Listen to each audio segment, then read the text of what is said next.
సంవత్సరం పాటు సాగినటువంటి ఈ మహాయజ్ఞంలో నన్ను కూడా భాగస్వామిని చేసినటువంటి డెల్టా టైగర్ ఆలపాటి రాజేంద్ర ప్రసాద్ గారికి శిరస్సు,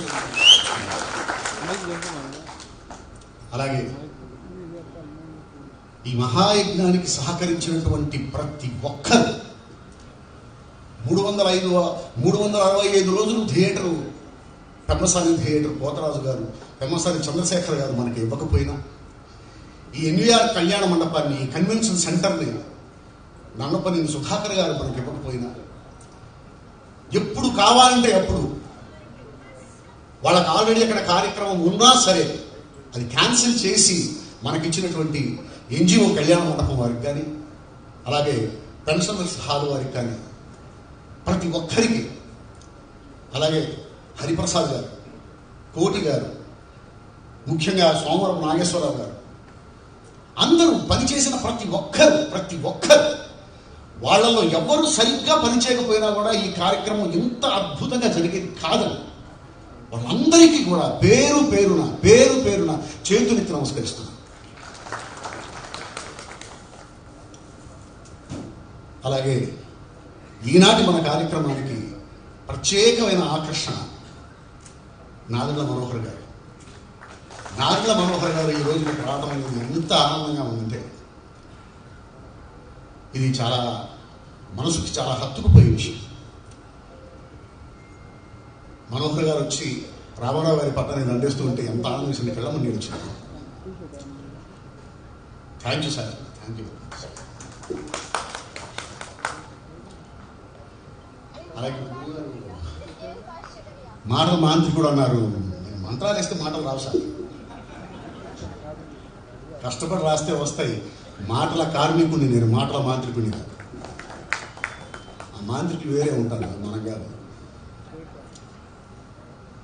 కానీ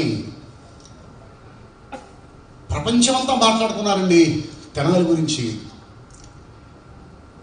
నా జీవితంలోనే కాదండి, తెనాలి ప్రజల జీవితంలోనే కాదు, ప్రపంచవ్యాప్తంగా ఉన్న ఎన్టీ రామారావు గారి అభిమానులందరి జీవితంలో 2022 నుంచి 2023 వరకు అది మరపురాని, మరిచిపోని అద్భుతమైన సంవత్సరం. ఈ సావనిని తీసుకురావడానికి ఇందాక రాజా గారు చెప్పారు, రమే రామే మనోరమే. ఇంకంతకంటే అద్భుతమైన పేరు మనకి దొరకదు.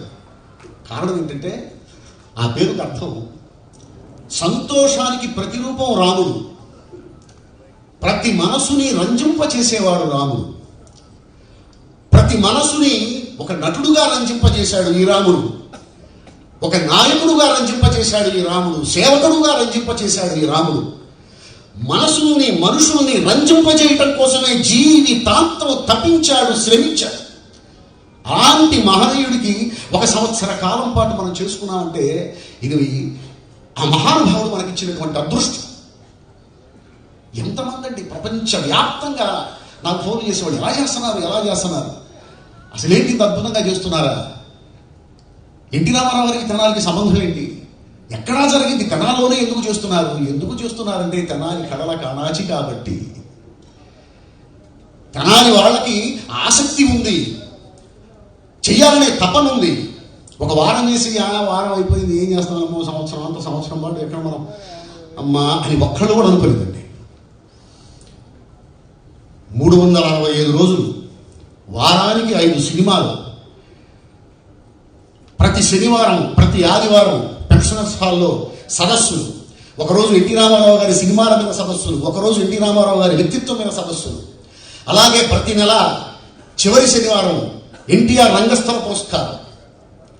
2 తెలుగు రాష్ట్రాల్లో ఉన్నటువంటి రంగస్థలానికి సంబంధించిన మహానుభావుల్ని తీసుకొచ్చి ఎన్టీఆర్ రంగస్థల పురస్కారంతో పాటు 10,000 రూపాయల నగదు బహుమతి కూడా రాజా గారు అందించారు. అలాగే ప్రతి నెల చివరి ఆదివారం ఎన్టీఆర్ చలనచిత్ర పురస్కారం. ఎన్టీ రామారావు గారితో పనిచేసినటువంటి లెజెండరీ పర్సనాలిటీస్ అందరినీ కూడా నెలకొకరిని, ఒక్కొక్కప్పుడు నెలకి 2 కూడా వచ్చారండి, తీసుకొచ్చి వాళ్ళకి ఎన్టీఆర్ చలనచిత్ర పురస్కారం ఎన్టీ రామారావు గారి కుటుంబ సభ్యుల చేతుల మీదుగా ఇవ్వడం. దీనికి గౌరవాధ్యక్షులుగా బాలకృష్ణ గారు లేకపోయినా, అధ్యక్షులు రాజా గారు కాకపోయినా, దీనికి పనిచేసిన కార్యకర్తలు మీరు కాకపోయినా ఈ కార్యక్రమం అద్భుతంగా జరిగేది కాదు. సంవత్సరం పాటు చేశారు అంటే అసలు ఎవరు చేస్తారు, ఎలా చేస్తారు అంటే రామారావు గారికి మాత్రమే మనం చేయగలిగాము. ఆయన దగ్గర ఉన్న సబ్జెక్టు. అలాగే 365 రోజులు స్థానిక కళాకారులకు థియేటర్లో సన్మానాలు ఎక్కడ జరగలేదండి, ఎక్కడ జరగలేదు. అది కేవలం రాజా గారి మంచి మనసు, పెద్ద మనసు. 365 రోజులు ప్రతిరోజు కళాకారులకు సన్మానం జరిగిన భూమి కేవలం ఈ ప్రపంచంలో తెరాలి పట్టడం మాత్రమే. అంతకు ముందు కానీ ఆ తర్వాత కానీ జరగదు, జరగలేదు, జరిగే అవకాశం కూడా లేదు. ఎందుకంటే ఆయన దగ్గర ఆ సబ్జెక్ట్ ఉందండి. రామారావు గారి దగ్గర రామారావు గురించి మాట్లాడమంటే ప్రతిరోజు ఏది రిపీట్ కాకుండా మనం మాట్లాడగలం. ఇంకొకళ్ళ గురించి అయితే రిపీట్ కాకుండా మాట్లాడలేము. మొన్న చెప్పింది ఇవాళ చెప్తాం, ఇవాళ చెప్పింది మళ్ళీ ఎల్లుండి చెప్తాం. కానీ ఎన్టీ రామారావు గురించి మాట్లాడేటప్పుడు రామారావు గారి గురించి 100% కొత్త విషయాలే వస్తూ ఉంటాయి.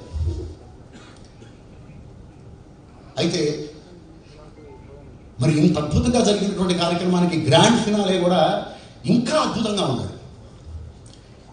ఆ గ్రాండ్ ఫినాలే అప్పుడు మనం అనుకుంది ఏమిటంటే ఆ రోజున ఒక లెజెండరీ పర్సనాలిటీస్ని దగ్గర ఆ స్థాయి ఉన్నటువంటి ఒక పర్సనాలిటీని తీసుకొచ్చి దగ్గర అన్నానండి. ఆ స్థాయి అని అనలేదు, ఎందుకంటే ఆ స్థాయి ఎవరికి రాదు. ఆ స్థాయి కోసం ప్రయత్నించే వాళ్ళు ఉంటారు, ఆ స్థాయి కోసం కృషి చేస్తున్న వాళ్ళు ఉంటారు. వాళ్ళని తీసుకొచ్చి NTR life achievement award, NTR centenary life achievement award ఇవ్వాలి. దానికి మహానుభావుని చంద్రబాబు నాయుడు గారు లాంటి గొప్ప వాళ్ళందరినీ ఆ రోజున పిలవాలి. ఈ సంవత్సరం పాటు 365 రోజులు జరిగినటువంటి కార్యక్రమానికి అదొక సింబాలిక్ కావాలి.